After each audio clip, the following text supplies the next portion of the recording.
Hi, my name is Edmund Williams and welcome to Lehr Urban Homestead.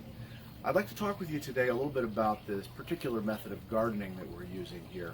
It's something that I call a Lehr garden. It's an acronym that means Leaking Ecosystem and Hardware for Regeneration. It's also a German root word that means to learn or to teach, which is really a core value here for us. This is a method that I've been using for about 6 years now. This particular one is my second generation prototype. It's something that I just got the first phase up and running about 4 months ago, so it's still growing and settling in. To create this method, what I really did was I took a broad knowledge of various techniques, some gardening techniques, but some other techniques as well, and I combined them all into something to really create a cohesive whole, something that was going to work well under the conditions that I was going to create for it, and something that was really going to meet my needs. And it's been really surprising. But I think probably the first way to really help you guys understand what it is I've got going on here is to start by going over the different techniques that I'm utilizing here. So let me start with that. So in order to create something that functions and functions really well, I actually combined a whole bunch of different techniques. And I think maybe the best way to describe what exactly is going on here and how everything works together is to run through those different techniques and talk about what they do, what they bring to the table, and how they function together. So first of all, let's start talking about the aquaponics. Aquaponics is a system where you have fish in a tank. The water from the fish tank flows through the growing space of the plants. Of course, in aquaponics, it's a soilless media. Clearly, I have soil here. But the basic structure of the system is based on aquaponics. The second one that we've got here is hugelkultur. Hugelkultur is a method where you add large quantities of wood to your garden soil. I certainly have lots and lots of wood in the garden here. There's a lot that it brings. It brings a good feed source for the soil organisms, and it feeds them for a fairly long period of time. One issue that I've got with hugelkultur, though, is that it's fairly haphazard. It's not intentional enough for my taste. You put the wood into the soil, and then whatever comes along is what's going to feed off of that feedstock. I actually use mushrooms specifically. I plant mushrooms and put them in my soil. In fact, I have one coming up right here. Let me show you real quick. All right, so I have a little bit of a cluster of mushrooms coming up here. Got another slight one right here. These are elm oyster mushrooms. So far I've gotten about 26 pounds of these this year, just in the last couple of months. They're really doing a fantastic job of breaking down the woody material in the garden and turning it into a food source. So the mushrooms actually bring a whole lot more to the table than just another source of produce. The mycelial network of the mushrooms actually form a tight network that has the ability to filter nutrients out of the water. It's a technique called myco-filtration. Myco-filtration allows me to be more effective at taking the nutrients that the fish and other things put into the water and pulling it back out of the water. Because I'm actually using the mushrooms to take raw materials, build habitat, build soil, one could also argue that I'm using a technique called myco-remediation. I am building soil here. Now, when I create the soil, the raw materials that I put in, there's very little that you would recognize as soil from the beginning. So composting is really another piece of this. Now, the primary technique that I'm using is a technique that's probably the least favorite of all composting methods, and that's the base of mine. It's called cold composting. In cold composting, you take a big pile of woody material and you throw it in your backyard, and it sits there for 3 or 4 years until it eventually breaks down through natural process. It's not a very fast method of composting, which is why almost nobody talks about it. It's almost sort of a default of where you want to get better from there. And that's basically what I'm doing. That's how I keep it from getting too hot for the plants. the raw materials, when you create a compost pile, you're creating a mixture between the brown materials, which is the woody materials, which is, you know, sticks and branches and stuff like that, dry leaves, and the green materials, which is the things that are high in nitrogen. So that'd be things like kitchen waste and grass clippings and stuff. By adding very few green matter materials to the garden, what I'm able to do is keep it from getting too hot. And actually the green matter that I'm adding to help the composting process is actually the fish waste, because you need the nitrogen to keep the breakdown going. If you are using mushrooms, you don't need as much nitrogen, but the mushrooms will still try and snatch up as much nitrogen as they get so that they can grow faster.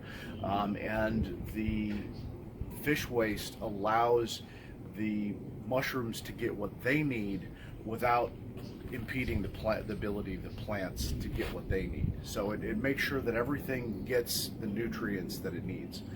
I'm also using worms, so I have vermicomposting going on here, but I'm also, one of the big things is a sequence between the mushrooms that are breaking down the woody material and then the worms coming behind and breaking down the myceliated wood into something that's more like soil, which is a process called myco-vermicomposting.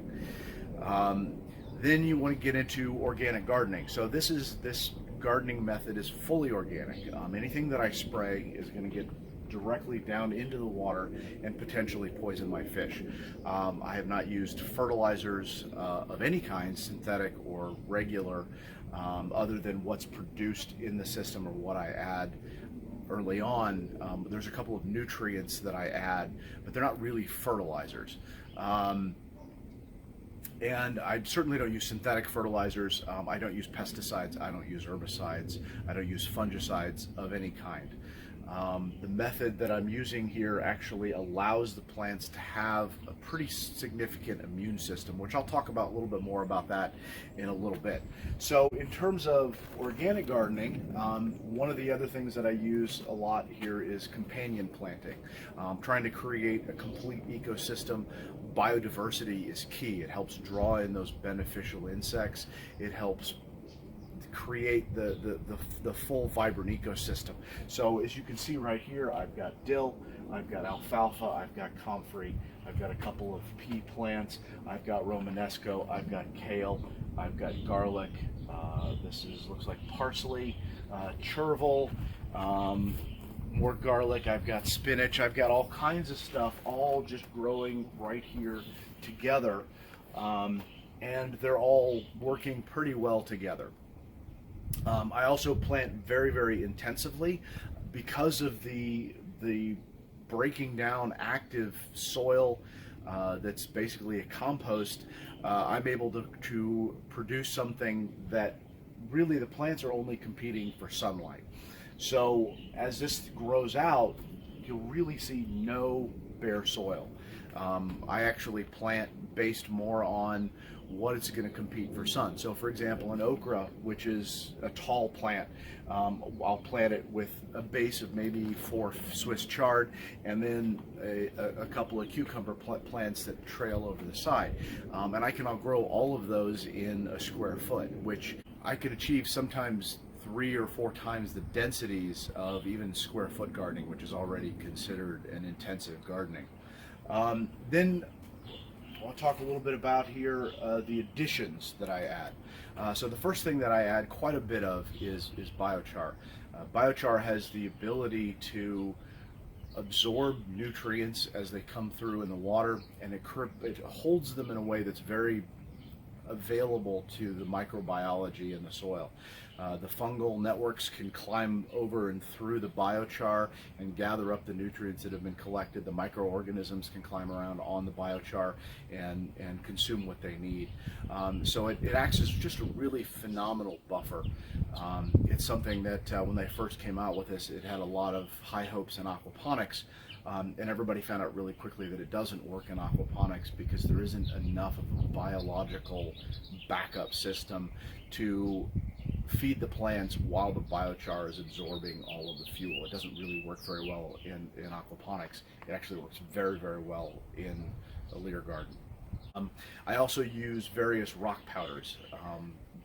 So green sand, rock phosphate, and azomite are great examples. These are things that provide a lot of the micronutrients, a lot of the mineral nutrients and mineral content that the plants are going to need in a way that isn't super water soluble. It's something that's going to be held there until the soil biology gets in there and takes care of it. Another one of the things that I add is mycorrhizal fungus. Mycorrhizal fungus is an organism that forms a symbiotic relationship with plants, and it goes out and collects the nutrients. The plants feed the mycorrhizal fungus with sugars so that the fungus can live. It's a very important relationship, and is something that works very, very well in a Lehr garden. Okay, now that I've explained kind of what's going on in here, I want to talk a little bit about what it does, what it accomplishes, and how it's really different than what else is out there. I think the best place to start that is to really compare it to aquaponics, because this is something that uses aquaponics as a foundational aspect, but does things a little bit differently. And there's really three problems that are endemic to aquaponics. I've talked to a number of aquaponics professionals, and they all agree these are not controversial items. The first is that there's no nutrient buffer. In aquaponics, you have fish that produce fish waste, fertilizer basically, that flows through the system, and the media that the plants grow in is an inert media. It doesn't really do anything but provide physical structure. The plants absorb the nutrients directly out of the water, and so it's just that there's that 1-to-1 ratio of the fish produce the waste, the plants filter the waste.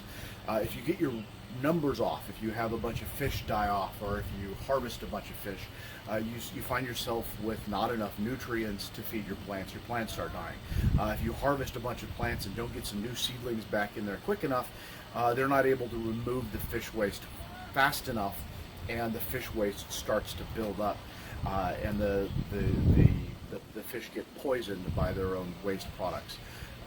So there's this 1-to-1 ratio. One of the other issues, similarly, is that the chemistry of the water needs to be manually maintained by the person. You've got a fairly narrow range of pH that needs to be maintained, and if you don't, then the nutrients become unavailable to the plants, the water becomes toxic to the fish, and you have to test these things almost daily. What's the nutrient load like? What's the pH of the water? What this does is the biological systems and the biochar that are in the soil themselves actually act as a buffer for the nutrients. So if I get a fish that dies, for example, in aquaponics, that's really bad, because as the fish the fish's body starts to break down, it causes a nitrogen spike in the water. And if you don't have enough plants to filter that out, which you usually don't, it'll cause a toxic nitrogen situation in the water, and it'll kill all of your fish, and your fish die, then all of your plants die. It's really a bad situation. You've got to find ways to mitigate that. I don't actually worry about that very much. If I do find a dead fish, then I'll go ahead and pull them out and put them somewhere else, although oftentimes I'll just put them right in the soil. It doesn't really matter. I've been digging around in the bottom of my tanks before and find very large fish vertebrae, which tells me that at some point something died and I just didn't even notice. I didn't have other fish die, I didn't have plant problems. So the soil itself has the ability, the living organisms in the soil have the ability to absorb the nutrients as they're flowing through the water, and they will store those nutrients. They will use the nutrients to break down some of the other organic matter. It gets caught up in the living systems of of the soil, and then it gets actually fed to the plants as the plants need it. It's an on-demand system. So it really does an effective job of buffering the nutrient load. But also, one of the things to remember is that a soil as an ecosystem relies very heavily on the plants that they support. So the falling plant matter lands on the forest floor and then gets decomposed as a food source for the soil organisms. And these soil organisms have a vested interest in keeping the plants healthier, because a bigger, healthier, more lush plant will actually drop more debris, which will give it a little bit more, quite a bit more food. So one of the functions that the soil produces, it actually creates the right conditions for plants to grow. One of those conditions is balancing the pH. So the pH, the organisms in the soil will actually maintain at a pH at the right level for the plants to grow. I actually test my soil once every couple of months, and it always falls within a pretty narrow range. Usually about 7.6 once it's settled in. It's a little bit lower when it's first growing, when it's first settling, because like right now, this is a fungally dominated soil. So I'm actually, my pH is just a little low. It's about 6.8 to 7.0 right now. And I'm actually adding wood ash, which gives me a lot of nutrients and helps lower that a little bit. But as it settles in, as the earthworms process the fungus on through, that pH will start to rise, and it'll balance out at about a 7.6, sometimes as high as 7.8. And that's with a tap water source here of that has a pH of around 8.0 to 8.2. We have a very high pH water here in the Phoenix area. But the soil goes ahead and actually just balances that right out for me. It's not something that I really have to worry about. It's not something I have to spend a lot of time testing. It just functions the way it's supposed to. The second thing that aquaponics struggles with is the immune system of the plants. So there's actually a lot. If you look at the literature in aquaponics, they say that the plants don't really need soil, and that's not really true. One of the things that plants get from the soil fairly thoroughly is an immune system. The soil organisms, the interactions between the plants and the soil organisms cause a whole lot of impact on the plants themselves, and that gives the plants their immune system. So when you get aphids, when you get whiteflies, when you get spider mites, the plant that's living out in a soil environment, go ahead and actually fight those off. It'll actually have an immune response that can be effective. And sometimes that immune response is calling for predators. Sometimes it's creating a thicker cuticle, but it gets a lot of that from the soil itself. When you have a soilless system, the plants have a suppressed immune system. They don't have as much ability to fight that off. So that when you get those other organisms that come in and attack the plants, they really struggle with them. And that's really why you see a lot of aquaponics systems that are done in greenhouses. It gives you something where you have the ability to seal it in and limit the plant's exposure to those different organisms. You don't have to do that here. I actually much prefer that this system be outside because it does interface with the local biology. I've seen ladybugs already on this thing. I get predatory wasps. I get praying mantis. I get birds. I get lizards. I get all kinds of organisms that come in and they consume the pests that I don't want to deal with. Yeah, I have some minor problems here and there, but generally speaking, it's really not a big problem, and it just works better outside. The third thing that aquaponics struggles with is, if you're looking at kind of globally, what is the best way to fix our food system? There's been a lot of looking into creating a sustainable system of agriculture, something that is going to not keep making the world worse. And industrial agriculture is something that is really damaging to the environment, and it's not sustainable. Aquaponics and hydroponics are sustainable, but a lot of people have really kind of taken that to the next step. Is sustainable enough? Do we want to sustain what we have now? The answer really is no. We need something better. We need regenerative agriculture. And at a minimum, regenerative agriculture is something that is, there's a couple of different definitions out there, but the two things that are absolutely crucial are, does it create soil and does it create habitat? And from that standpoint, hydroponics and aquaponics cannot be regenerative. They never will be, because they are a soilless system. There is no soil creation that is going on. This creates soil. In fact, this actually creates soil as an output. As I mentioned, this is actually something where I'm creating soil in place. Now, the interesting part about that is that as a system, like I said, I've been running this about 6 years.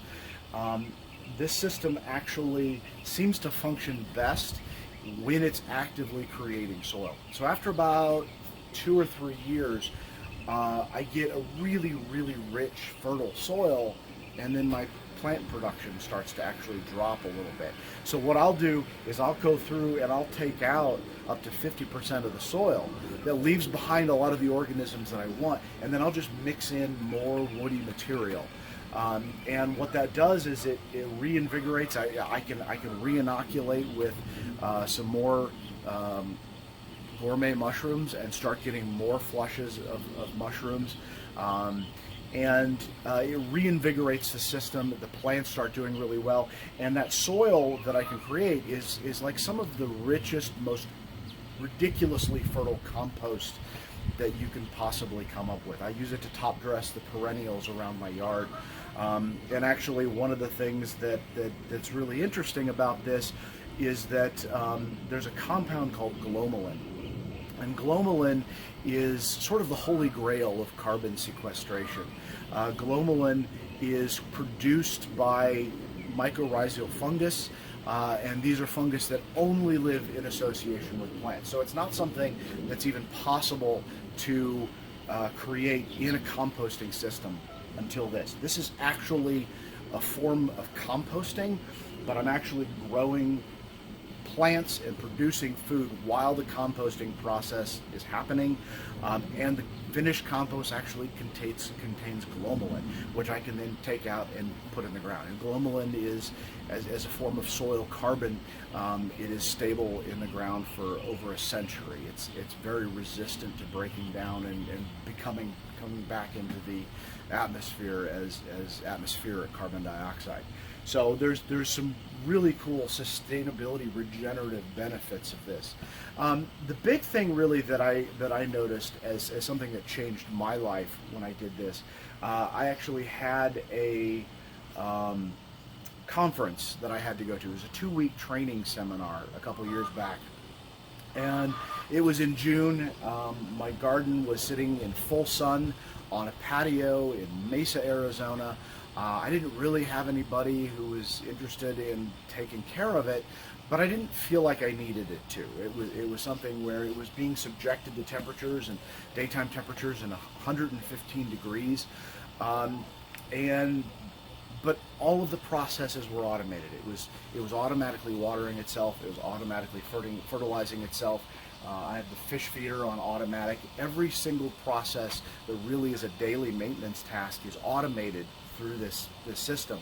So I went away for 2 weeks. I had a friend step outside and take a look at it about every 2 to 3 days, just to take a look at it. If something flooding, the tank's running empty, just a quick eyeball. And that was all she did. She just took a quick eyeball, said, no, it's fine, no problems whatsoever. I was gone for 2 weeks, and my system ran great. It ran itself. So this is something that becomes very, very low maintenance. My first generation prototype, once I got it up and running, there's a couple of things that you need to do, which I'm actually kind of working on when it's in the first couple of months of operation. But once it gets up and running and everything starts really functioning the way that it's supposed to, my first generation prototype took me about a half an hour a month of maintenance time. And the stuff that caused me maintenance problems are things that I fixed. I hope I have fixed in this prototype here. So it's something that literally can just run itself. And in fact, I've got chickens that are partially integrated into the system. I've got a food hopper that sits under the garden here. I can fill it up. It gives about a week and a half to 2 weeks worth of food for the chickens. And the garden system itself waters the chickens and flushes their water several times a day. So it's something that just really becomes very low maintenance, very easy to deal with. The other thing that I'm still looking into a bit is the nutrient density of the food. One of the problems with one of the regular complaints with hydroponics and aquaponics is that the flavor just isn't there. Now there's a couple of different reasons why plants have flavor. The first is, especially with herbs, a lot of the flavor is the immune system. The plant has a chemical response to the stressors in its environment. And for that, certain compounds, for example, lemon is a really effective pesticide. It's a pest repellent. Pests just really don't like lemon scent. So when the plants that are normally producing lemon flavor are exposed to environmental pests, that flavor will come out stronger. The same thing goes with basil. The same thing goes with mint. The same thing goes with a whole lot of garlic is another one. That flavor is a pesticide. But for us, the way we like to eat our food, it's actually really tasty. The other aspect of flavor is really the nutritional content. If the plants are getting all of those micronutrients that they need to create those complex phytochemicals, not only will they be more flavorful, but they will actually be more nutritionally valuable because we need those micronutrients ourselves. One of the things that I found with this system is that the produce, in my first system, I was a little bit haphazard. I was trying things out to create the best soil mixture. And the first year my food was pretty tasty. The second year it was really tasty. And the third year it was the best produce I'd ever had in my life. And I've been gardening for a long time. The tomatoes were off the charts. The carrots were just like candy. It was really amazing. And what I've done with this one is try to get a better mixture of those nutrients in there from the very start so that everything that the plants need is there from the get-go. And so theoretically that should provide better flavor, better nutritional content in that produce. One of the other things that, back to the maintenance, I wanted to talk a little bit about one of the other issues that aquaponics struggles with, and that is the fish solid waste. So as you might imagine, fish don't just have nitrogen that they leave in the water. They actually have solid waste. That's something that aquaponics struggles with a bit because they don't really have a method of processing that. There's large pore spaces by design in the inert media, and the solid waste will come through. It'll plug those, and the earthworms will process it a little bit, but they don't make it go away. And so you have to pull everything out and flush it periodically, or what you end up doing is having a solid waste separator, and then you dispose of those really amazing nutrients elsewhere, which is kind of a shame in my opinion. What I actually do is, you can kind of see over here, I've got this pre-separator. It's actually a compost bin. I'll put as plants die, I'll put them in here, and the fish waste flushes out. It lands here first. The earthworms come in here, and they will process the fish waste. It becomes part of the nutritional profile of the soil as a whole. As it fills up, I can use it to top dress around here. The plants absolutely love it. It's something that's a really, really great fertilizer, and again, it just automatically handles the fish waste. Just one last thing I want to talk about here, just a quick note on intellectual property. This is something that I do have patent pending on this process, and I'm working on the trademark for it as well. That's to say, I'm not looking to restrict this or keep it as something that's really tight. I actually want to, I'm considering certain methods of open source, and I would like to work with other people to help develop this and find better ways to do it. So if it's something that you're interested in, reach out to me. Let's talk about it. And let's see if we can maybe change the world a little bit. Thank you so much for your time. Thanks for listening, and we'll definitely be talking more about this on this channel.